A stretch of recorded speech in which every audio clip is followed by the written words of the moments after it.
It's week 10 here on the Fantasy G.O.A.T, and we're making sure you and your team are ready to finish off the season strong. From Odunze's Big Zero to Tucker Kraft's replacement, we got you covered. Let's do this thing. The Fantasy G.O.A.T starts right now. Who starts? Who sits? And how to become the greatest of all time. This is the Fantasy G.O.A.T, sponsored by La Bonita Supermarkets. Hello and welcome. This is the Fantasy G.O.A.T. I'm your host, Mike Davis, here with a great panel of fantasy football experts. Joining the show today, we have Ritchie, co-founder of Full-Time Fantasy and a former #1 ranked fantasy player in the world. Plus, Cruzen with Full-Time Fantasy and Sports Illustrated, and the GOAT himself, Jason Feinberg, a fantasy football enthusiast, commissioner of the Dr. Feinberg Invitational and the Manning Man Crush League. So great to have you guys here with us. Let's kick things off with all this stuff going on with quarterbacks, right? We got so many quarterbacks that are injured, and now a lot of teams, a lot of managers are trying to figure out who to go with, whether it's Jacoby Brissett, whether it's Marcus Mariota, Flacco, all these different types of people. So let me start with you on this, Sean. Where do you think we should go? If we're a guy who drafted Joe Burrow, we drafted Jaden Daniels, who should we be looking for as a backup to put into our lineup as we're trying to make a final push? You know, I always look at backup quarterbacks as like old Halloween candy. They're sweet for a week, but after that, you know, they just don't taste that good. The obvious choice here as a backup has been Flacco, especially how he's performed. So most of the people that had Burrow were dropping Burrow or keeping Burrow and picking up Flacco as the backup. So Flacco's performed the best, obviously. With the other ones, it's dicey. For me, I have Brissett probably ranked higher for the next couple weeks over Mariota. Not this week, though. Brissett has shown he's been able to move the offense better than Kyler Murray there in Arizona. But this week we have Brissett ranked as QB 23. So I don't think we're going to see that performance because he played Dallas last week. So I don't think we're going to see that. We have Mariota a little bit higher ranked. But they're both QB 2s going forward. So Flacco for me as a backup QB has been the best. Flacco has certainly ascended. And Ian, I think it's funny because, listen, we can talk all we want, but in each and all these leagues, we all know once you start trying to go to the waiver wire, you might not have a lot of bench spots. You might not have a lot of space to really mess around and drop certain people. So let's just say you are in a dire situation and you kind of have to plug and play somebody. You kind of have to start deciding who you're going to roll and rock with for the rest of the year. Where do you sit on that situation? Because you can't always go to the well each and every week when FOB money's running out and all these things start happening. Yeah, look, I agree for the most part with Sean that Flacco is the obvious no-brainer. He has the most talent around him, right? He's even said it multiple times. He just feels like he has to throw the ball up for Chase or Higgins, and they're going to come down with it. So, fortunately, he has the best talent around him. You look around at other backups like Mac Jones. He has a limited time frame. Purdy could be back as soon as potentially this week, probably next week. Brissett has taken that job over. Brissett is one of those guys who's just always been a veteran. He's always gotten the job done, but he definitely has a ceiling. So if you don't have Flacco as a backup, then you're going to have to be forced to stream. And that's just the way it is. You just got to stream guys. You got to keep your eye on the waiver wire each and every week if you don't have Flacco as the backups go, because I really wouldn't trust Jones long. Brissett's okay. And like Sean said, I think that the reality is Mariota, you don't really know what you're going to get, especially with some injuries at wide receiver spot there. Yeah, Jason, you were even texting me this week. Tyrod Taylor's in the mix. I mean, it's crazy, the injury situation. How are you handling this in your leagues? Because I know you have Jaden Daniels in some leagues. Yeah, I do. And I used Mariota. He did not come through that 1 week, so I'm out on him. I do have a situation, and one that has not been brought up yet. I drafted my super flex beautifully with a late round pick. I was able to get Mahomes.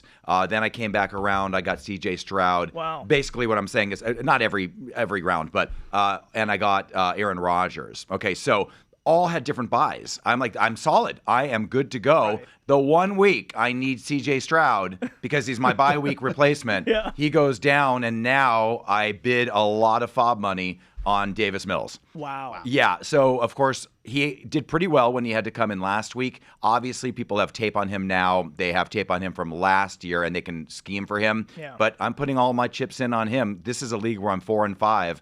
So this week it's Davis Mills and probably the other guy that I know you guys talked a little bit about him, but I mean, I didn't see Brock Purdy play that well before he was injured. Right. So I feel like Mac Jones is, I feel just as confident with him as I do with Brock Purdy. Yeah. So no rush. Two things. One, I think I'd be a lot cooler if my first name was Davis rather than my last name.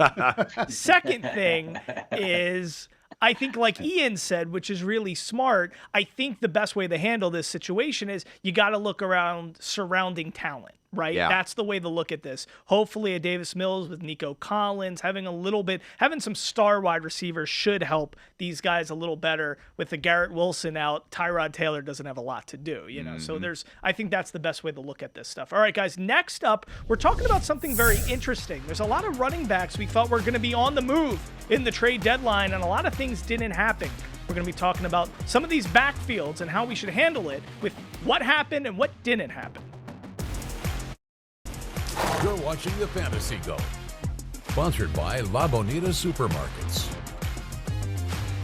He did get The trade deadline didn't offer much in fantasy terms. Guys like Breece Hall and Alvin Kamara could have been on the move, but nope, nothing happened. So now players that were stashed in leagues like Isaiah Davis, they might have some decreased value, or do they? Jason, what's your take on this situation? Because I think you and I both had Isaiah Davis stock, and we had him stashed, and we're thinking, oh, Breece Hall might go to Kansas City. Right. Isaiah Davis could be a league winner. Doesn't happen.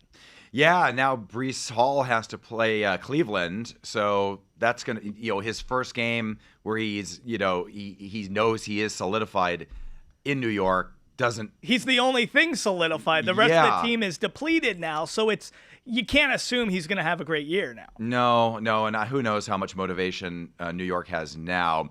As far as Arizona goes, DeMarcado falls into the same category as Deshaun Jackson, A.D. Mitchell, all the guys that, they make a brutal mistake. I think Deshaun made more than one. Right. Going back to college, too. Yes. I think he's still talented. I think he's the better back, DeMarcado. I guess he's the third down back, but I would be more confident with him. Yeah. I think he learned his lesson. Then again, Deshaun never did. Well, A.D. Mitchell learned his lesson because he got traded. Yeah. He did the same thing a week prior to DeMarcado. And now it just seems like the backfield in Arizona, they pick up any student from any of the colleges because Bam Knight's there, Michael Carter's on the streets now. It just keeps shifting. Ian, how are you looking at this situation when it comes to Arizona? And were you kind of fiending a little bit for some Isaiah Davis action with Breece Hall potentially on the move?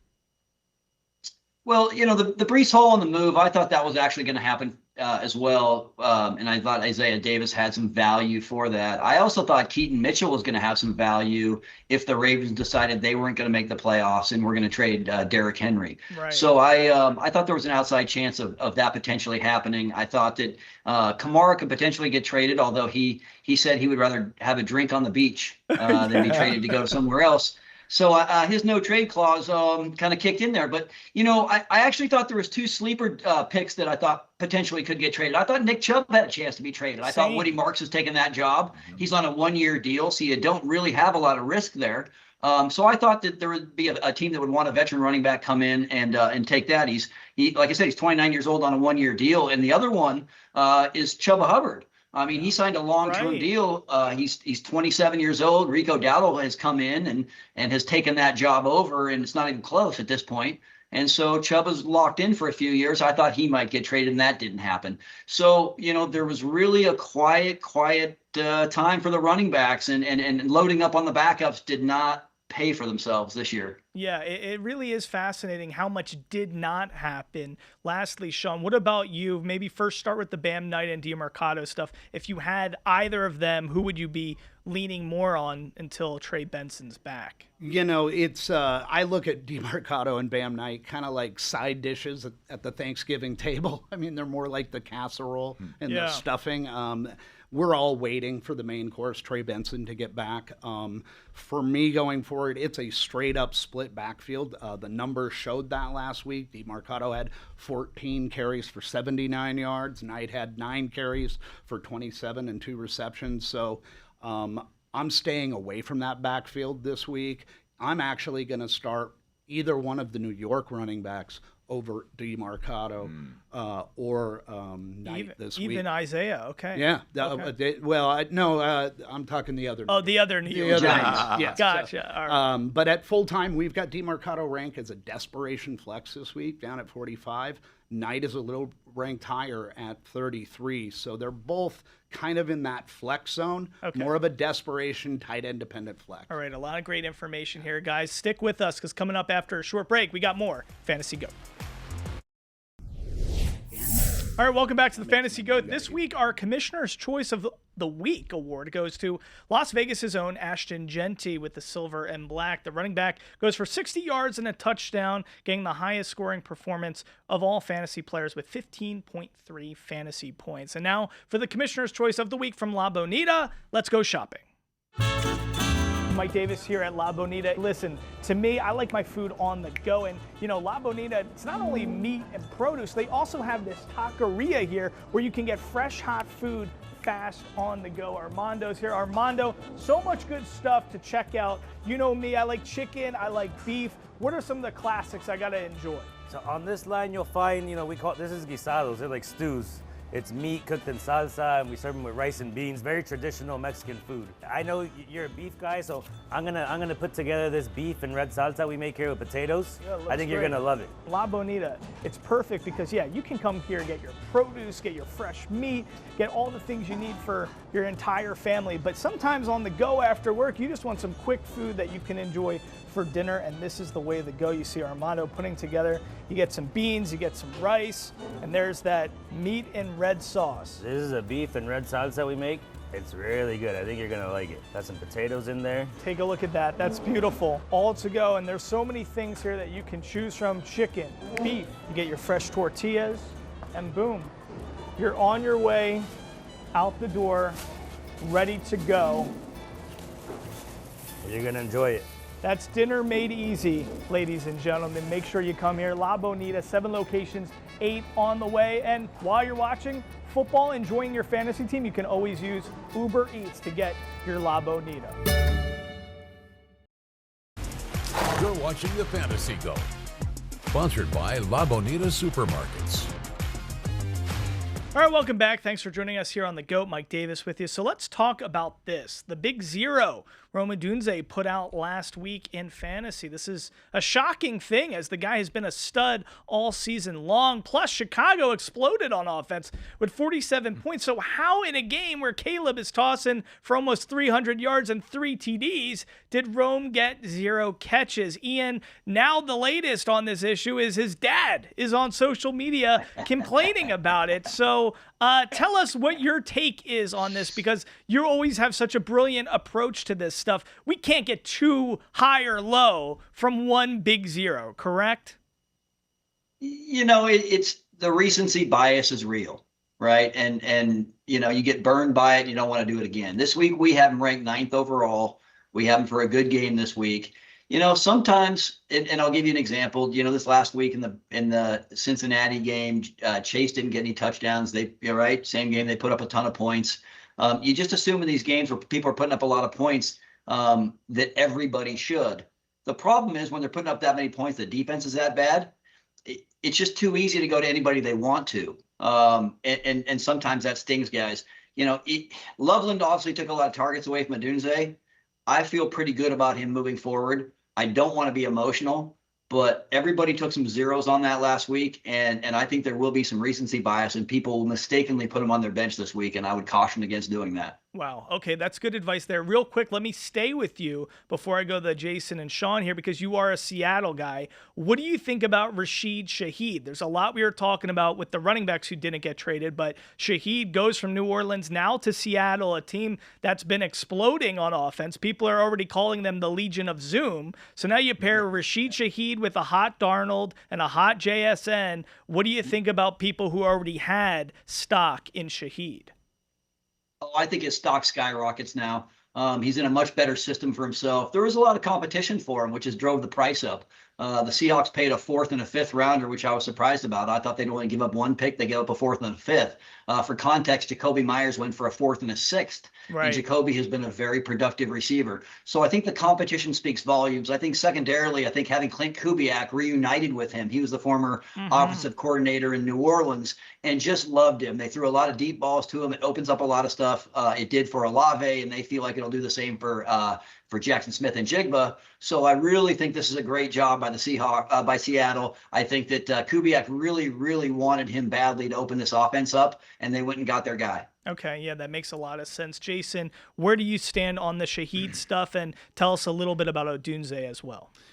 I think Shaheed is it can go either way. I think it will be good, but he actually would have been really good with Shuck, because Shuck chucks the ball. Yeah. And so I actually think he would have been fine if he stayed in New Orleans. Right. But like you said, I mean, the Legion of Zoom now, I mean, and Darnold, I believe, has the most passing yards per throw of any quarterback. So I think it's kind of a coin flip. I think either thing was going to be good for him. Yeah. As far as Odunze, you remember my mother, right? Yes, Sandy. Yeah. I love your mom.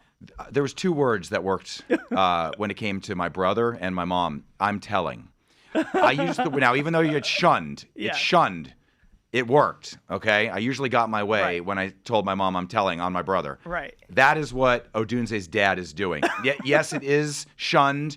We shouldn't have to listen to the noise that we're hearing, but it worked for Marvin Harrison Jr., and it's going to work for Odunze. He's going to have a big week because of the pressure of his dad, because it's an I'm telling. Yeah, the fact that's so funny, it's a little different. Marvin Harrison's dad is Marvin Harrison Sr., who is like a Hall of Famer. He's sitting on his sofa saying stuff.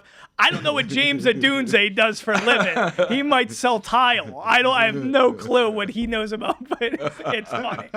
Sean, real quickly, where do you want to stand on this? Yeah, I agree completely with Shaheed. I had the same reaction as Jason, like, oh no, he's going from Shuck, who chucks it.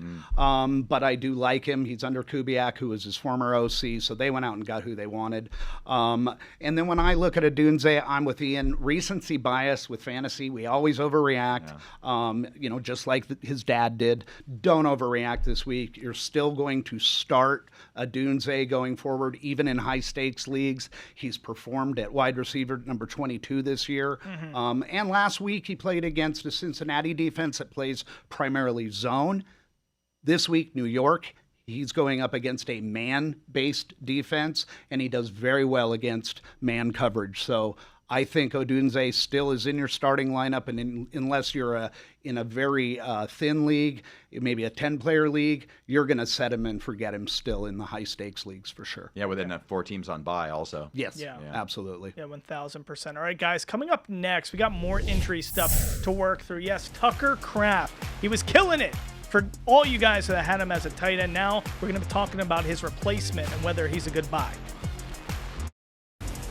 You're watching the Fantasy Go, sponsored by La Bonita Supermarkets.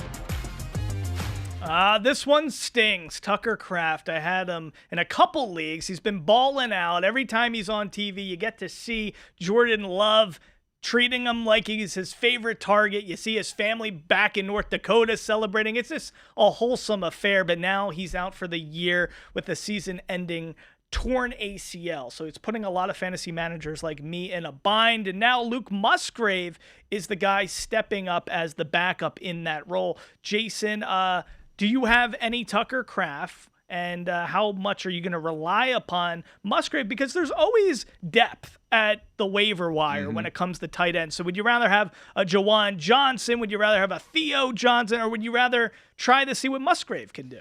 So in the Dr. Feinberg League, I had Tucker Kraft, and I made the decision, because I had a lot of wide receivers, I made the decision to pick up Musgrave, but I also picked up another tight end, and that's AJ Barner, but he's questionable. So I may have to start Luke Musgrave. And in another league, which is the Guillotine, which is down to 7 teams, so that was easy. I was able to get Kincaid. Oh, okay. But I'm hoping that in Green Bay, it's the system and not so much the player. And if they scheme up the plays that they have for Kraft, because that's kind of what they do, then I'm in good shape. Yeah. If it's the talent, then I'm in trouble. And the fact that Luke Musgrave gets injured too a lot as well. Well, it's a fascinating situation because Kraft is nasty when it comes to yak. He's a tremendous yards after the catch guy. And Musgrave was, I believe, the higher draft pick. And a lot of thought was that he was going to supplant him and become the tight end they wished him to be. And Kraft has just done a tremendous job on the field. So we'll have to see. But also, Jaden Reed coming back, Christian Watson back. So there's a lot of mouths to feed. Ian, how do you feel about Luke Musgrave? I thought Musgrave, when he was drafted out of Oregon State, was going to be the better tight end. And last year I had him as a sleeper pick. And Kraft obviously took that job because of what you said, the yards after catch. Musgrave is going to be just fine on running the routes. He's still going to get 4 or 5 catches. He's still going to get. What he's not going to get is the same yards after catch, and that's where Kraft is special. So I think you're going to get some good catches from Musgrave. He'll still be a good target. It's just that extra you're not going to get. So that kind of evens it out with some other guys that are available potentially on the waiver wire or people that are already on your roster. If you need a tight end, you can feel good that he's going to get you 10 points. Just not going to get those yards after catch, which are going to break longer ones. And that's what hurts because with Kraft, you were getting maybe the 25-point game. With Musgrave, it's probably going to be more like that 9 to 12. Real quickly, we got about 30 seconds. Sean, what do you think? This is why we're the Fantasy GOAT. All three of you are right. It's going to depend on how they scheme. If they continue to run the same offensive scheme and put him in open area positions, he's going to be fine. Right. They drafted him higher, to Mike's point. This week, I take a wait-and-see approach. I did pick up Musgrave where I had Kraft in a couple places, but I'm taking a wait-and-see. I'm actually going to start Dalton Schultz or Kyle Pitts over Musgrave this week. Okay. But going forward, we'll look to see if Musgrave can match somewhat of those numbers. All right. Thank you guys so much. Sean Cruzen, Jason Feinberg, and the GOAT, Ian Ritchie. I'm Mike Davis. We'll see you next time here on the Fantasy GOAT.